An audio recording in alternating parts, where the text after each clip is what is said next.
আমি বোকা সেজেছিলাম বলেই তুমি ঠকাতে পেরেছ। একবার সঠিকভাবে অঙ্ক কষেই দেখো না, কে জিতে গেল। কাউকে অবহেলা বা ঠকিয়ে তুমি হয়তো কিছুদিন ভালো থাকতে পারো, কিন্তু সারা জীবন ভালো থাকতে পারবে না। জীবনের এমন একটা পর্যায়ে এসে দেখবে, সকলকে অবহেলা এবং ঠকাতে ঠকাতে তুমি নিজে একদিন এমনভাবে ঠকে এবং অবহেলিত হয়ে বসে আছো, সেদিন দেখবে তোমাকে সহানুভূতি দেওয়ার মতো একটা মানুষ তোমার পাশে নেই। মনে রেখো, সময় সবার একরকম যায় না, সময় পরিবর্তনশীল। আজ তোমার সময় ভালো যাচ্ছে বলে ভাবছো এতদিনের পাশে থাকা মানুষটাকে তোমার আর দরকার নেই, তাহলে ভুল ভাবছ। ঘুরে ফিরে তোমারও খারাপ সময় আসবে, তখন ওই মানুষটাকেই তোমার আবারও দরকার পড়বে। জেনে রেখো, মানুষের প্রয়োজন কখনো ফুরোয় না, শুধু সময়ের ব্যবধানে মানুষের চাহিদার পরিবর্তন হয়। আজ যেই মানুষটিকে তোমার দরকার পড়ছে না, যার কাছে তোমার আর কিছুই পাওয়ার নেই, একটা সময় ছিল সেই মানুষটার কাছেই তুমি তোমার সব কিছুই খুঁজে পেতে।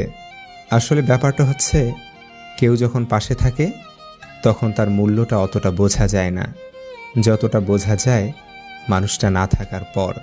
আজ যাকে তোমার দরকার নেই বলে অবহেলা করে ছুঁড়ে ফেলে দিচ্ছ, একটু ভেবে দেখলেই বুঝতে পারবে এই মানুষটাকেই তোমার জীবনের একটা সময় খুব দরকার ছিল। আসলে দাঁত থাকতে দাঁতের মর্ম আমরা কখনোই বুঝি না, কিন্তু দাঁতগুলি যখন সময়ের চোরা স্রোতে পড়ে যায় তখন আমরা বুঝতে পারি দাঁত ছাড়া এক একটি খাদ্যকণা খাওয়া কতটা দুষ্কর। ঠিক তেমনই পাশে থাকা মানুষটার গুরুত্ব আমরা ঠিক তখনই বুঝতে পারি যখন সেই মানুষটা আমাদের কাছে আর থাকে না। তাই পাশে থাকা মানুষটার গুরুত্ব পাশে থাকা অবস্থাতেই করতে শেখো। তাকে অবহেলা করে দূরে সরিয়ে দিও না, তাকে সময় দাও, ভালোবাসো। নয়তো দেখবে তুমি আকাশের চাঁদ খুঁজতে গিয়ে গোটা আকাশটাকেই একটা সময় হারিয়ে ফেলেছ। তাই সময় থাকতে গুরুত্ব দাও। গুরুত্ব দিলে মানুষ কখনো দূরত্ব বাড়ায় না। তাই সময় থাকতে গুরুত্ব দাও। জীবনকে প্রয়োজনের মধ্যে সীমাবদ্ধ রাখো, আশার মধ্যে নয়।